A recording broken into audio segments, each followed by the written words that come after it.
What is climate change and how has it put you on a path of a purpose-driven sustainability action plan? Global warming. Planet Earth, on average, temperature is increasing day by day. This is going to endanger the solvency of this planet. How it addresses sustainability? Triple is going to have one unique model, which is a differentiated model. 30% of the air pollution come from China, 15% come from the United States, 10% from Europe, 7% from India. So how can we fix this?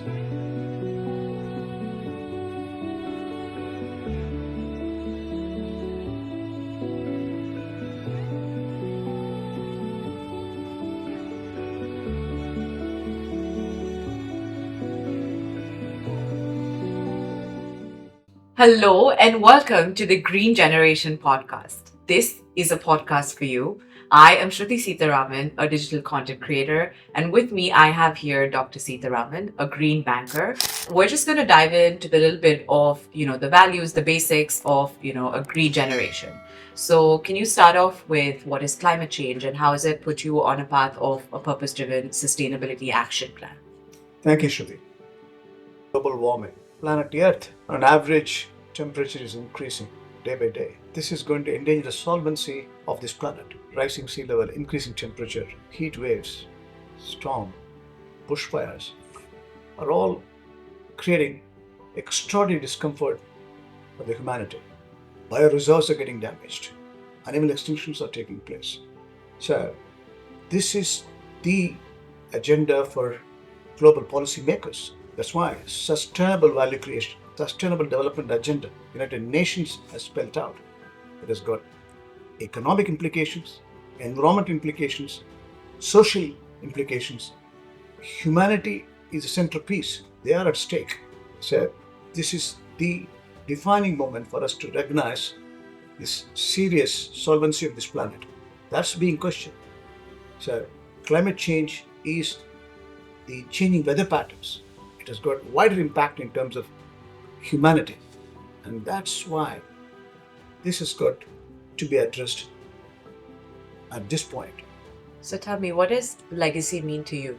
Legacy means creating a better planet, purposeful planet, making sure we create this planet for the new generation to inherit with joy and energy and enthusiasm.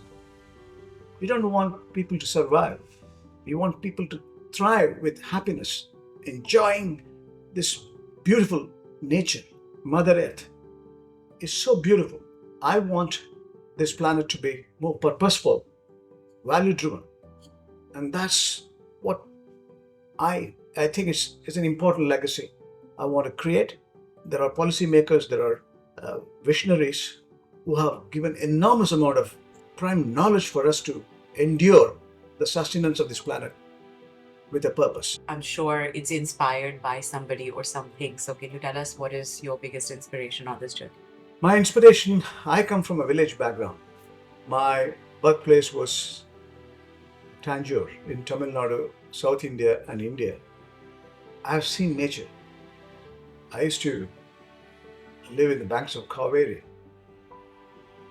play on the soil, shower on the pump sets in the agricultural paddy field, clean air, enormous amount of sunshine. The living was a joy. I embraced the nature. I read Vedas, the temple culture. Essentially, the Vedas are supreme knowledge. The Pancha Bhutas, the five powers, is embedded in your own constitution, I realized when I was young.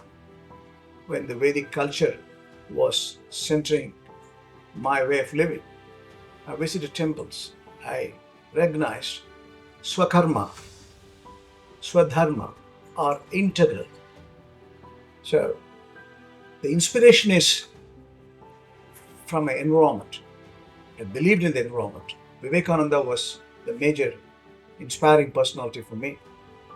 Can you tell us a little bit more about what it is and how it addresses sustainability?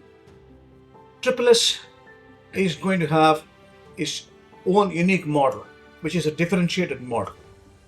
Why it's differentiated? Simply because it comes out of deep-rooted spirituality.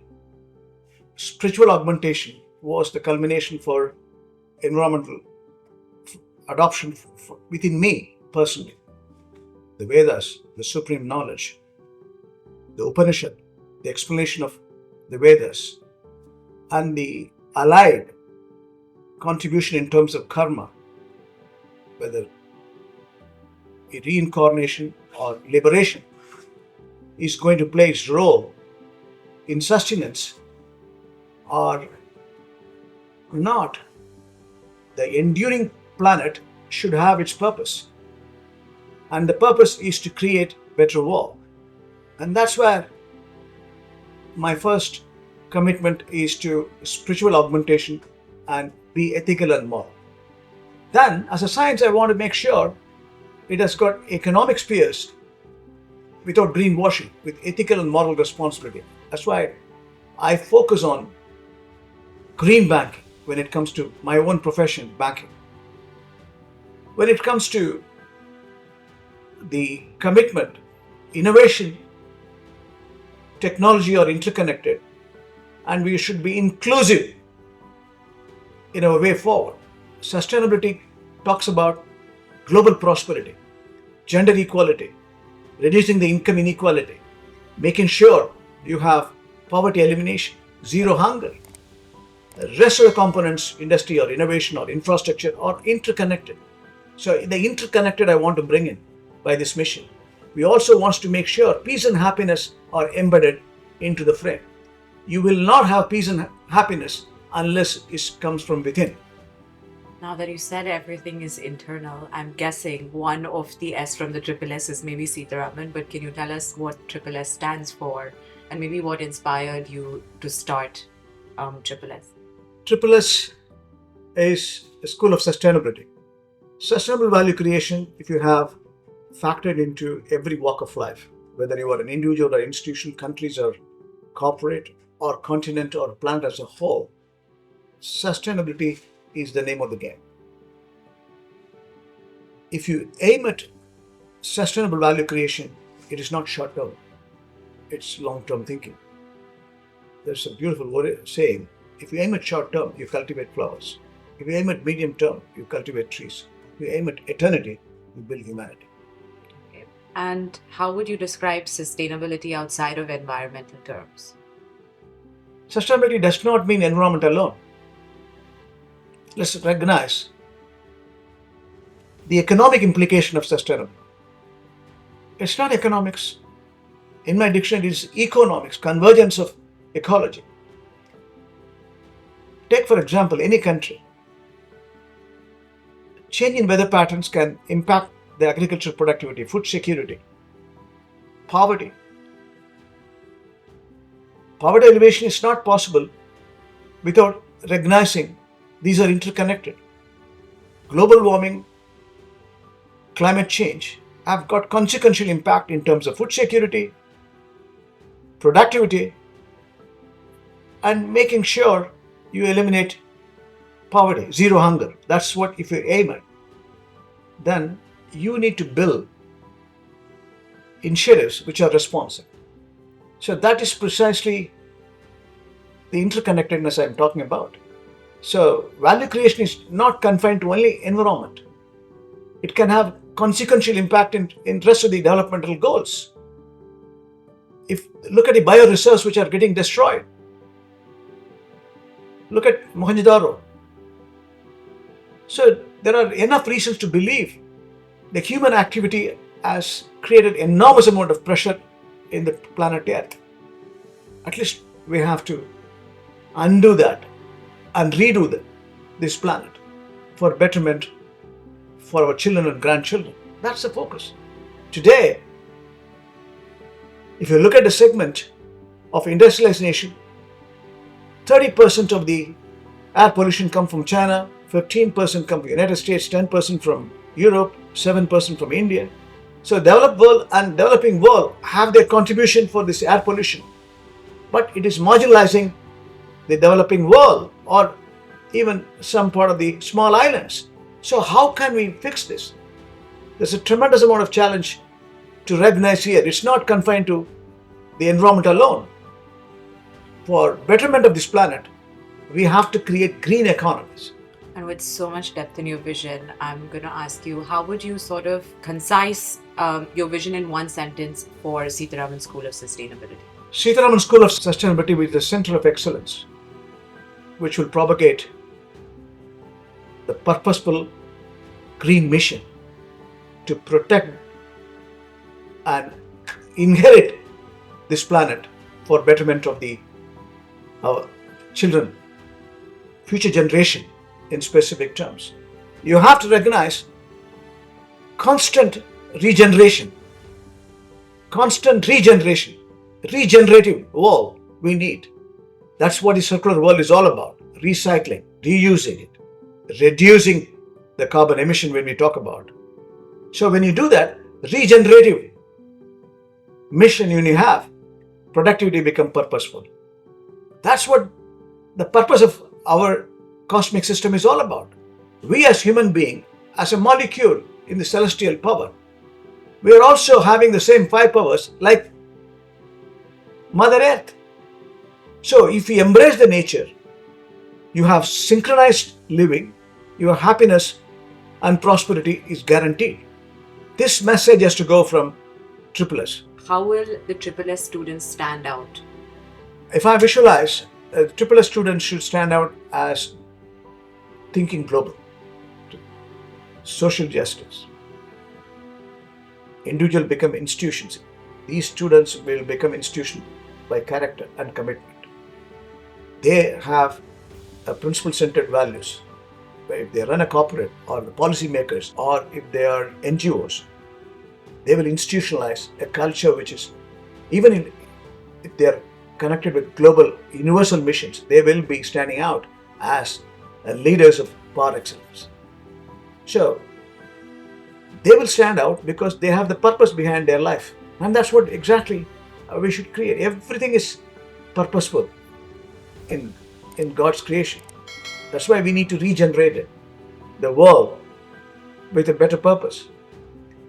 So if you understand these dynamics, I should be in a position to create and making sure these students standing out in professional parlance, personal life of high integrity, high ethical and self-governed, at the same time selfless in terms of the mission, create a better planet for one world. And as you mentioned, thoughts become actions, actions become character, character becomes destiny. Am I right? So how do you plan to ensure a global world impact, or a real world impact from this academic learning that they get from SSS? That's going to be the key, isn't it? So if they are academics, they have got awareness. Now I have to turn them into action. So from academics to action driven is a focus. So how do we do it? In everyday walk of life, whether it is creating a financial inclusion, whether they're committed for supporting the project specifics which are inclusive, commercially viable, but nothing is without commercial advantage, mind you. What is important is to recognize integrated capitalism, if I use the expression. Integrated capitalism is what exactly the purpose. So the mission is to accomplish for all the stakeholders.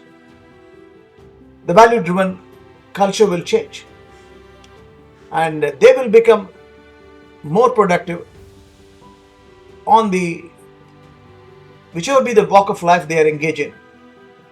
See, today sustainability or climate change is impacting every profession, every sector. I've seen it. We are seeing it. So, as I said in the beginning, it can be in the corporate side, it can be on the consumer retailing, it could be on the impact investing, it could be on the technology side, it could be on the human development, it could be on the social wisdom. So even if you're socially committed and not commercially motivated NGOs. You need such soldiers to volunteer this mission and step by step move forward. So, what we need to create is such characters, such thought leaders, such missionaries, and that's what exactly we're going to actualize it by this mission. It's not confined to academics alone. We will move forward. We will create jobs. See, everything is a question of the committed leadership. As I said, it is a stewardship than ownership. I'm a participative leader when I was running a corporate. Today, I'm inclusive in terms of shared vision and shared leadership. Then we are going to create the real story for better world. I'm talking about vision and leadership. What are your aspirations for the global reach of SSS in the next 5 years? Next 5 years, we should be specific in terms of net zero transition. We have to necessarily make sure from this fossil fuels, we move into renewables. Water, with water management, waste management. So we have to get into circular economy. We have to build circular economy. We have to build green economy. This I said it 20 years before, 25 years before. That the only way that global sustainability can be accomplished when the Millennium Development Goal was pronounced is to create green economies. So that is what the focus should be. Next 5 years, I'll be engaging in transition. I'll be creating this mission of SSS. I'll be engaging in making sure I create funds as a finance person, focusing on alternate investment funds, which is meant for development of this mission, which is commercially remunerative, yet it is purposeful. A model which we can simulate. Next 5 years, I want to make sure we create enough resources for this purpose. And now that you're talking about the future, reflection, wisdom, everything that we've heard, I'd like to know, what is the one book that you think every sustainability reader or leader must read? I don't know whether I should point out. There are many books which I have read. I don't want to single out any book. Now the Dharma Shastra, Artha Shastra, we have come from a culture where I read a bit of Vedas. Samhita, the Vedic composition, teaches me many things. Shruti and Smriti, along with the Brahma Sutras, it is telling me only one thing: stick to Dharma Shastra, Sanatana Dharma. Now, this is not belongs to anyone. It just belongs to the whole world. This is an ancient, supreme knowledge which has been written by rishis who are tens of thousands of years before they have written. Some of the scripts which I read as a part of my Upanayana has been the profound source of culmination for me, source of thoughts for me, source of deeds for me today. So I would say that Vedas, more and more we should read and try to get that supreme knowledge, to get that oneness. Because that's why it's important. Jnana Margam is important. The way forward is full of knowledge. If you aim at knowledge over the period of time, your wisdom should be clear. That's what self-realization is all about. Recognizing, as I said in the beginning, it's not a philosophy, it's not the religion, it's your own compelling value proposition to understand this is a temporary phenomenon and you are here to add value to this environment.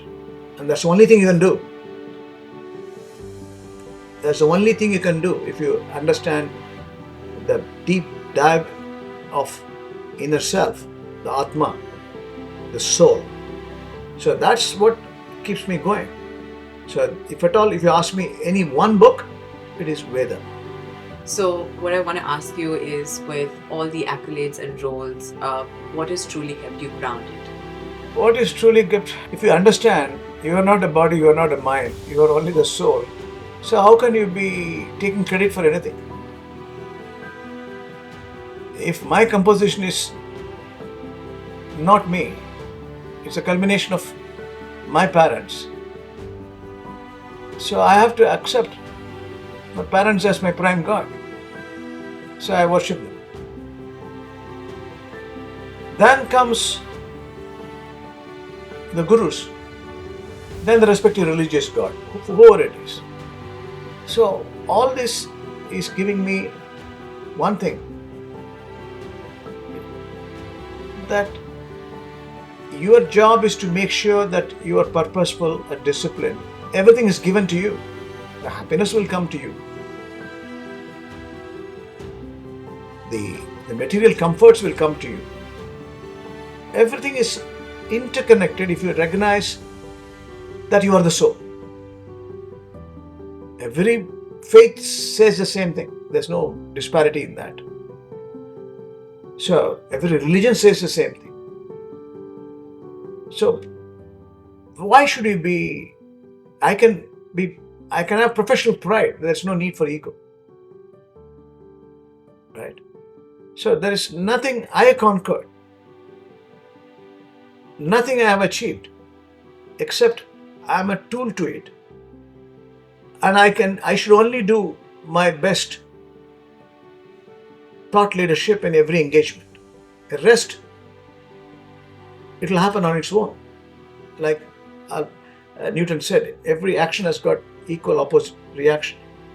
So keep focusing on right discipline, right thoughts, see good things, speak good things, hear good things, do good things. The actions are automatic. The results are automatic. And constantly introspect yourself. Constantly introspect yourself with an attitude of gratitude. That it's not you. It's not you. Is it too much to say? No. It is a basic courtesy to say that nothing is me. Everything is us. And now, talking about introspection, if you could give a message to your younger self, what would that be? It's a beautiful world. Enjoy this beautiful journey. It's a passage beyond comprehension. Love everything, like everything. All are equal. We need to create a better world, better citizenship to this world. Believe in nature, believe in what comes to you is with a purpose. You will have a positive, constructive engagement every second, every fraction of a second. It's a beautiful journey. Enjoy it, relish it. Don't regret for anything what has come to you. Everything is for you, only for you, to make better value out of it. And that's the transformation every day happening to everyone who is driving life with a purpose. Okay. And slightly challenging, but if you had to describe the future in one word, what would it be? One word: purposeful, beautiful world I want you to inherit. Purposeful or beautiful sounds great. And finally, what's the legacy that you hope SSS leaves behind? A legacy to recognize that it has got a purpose beyond profit. It has got purpose to connect the interconnectedness. It has got a purpose to make sure you build the social equity. It has got a purpose to make sure we create better world for futuristic. A purpose to be innovative, creative, self-reflective, time and again. Okay. Thank you very much, Dr. Sitaraman. And this was truly inspiring and eye-opening. So hopefully all of you enjoyed listening and viewing this, and stay tuned for the next video. Thank you. Thank you for the participation in Green Generation.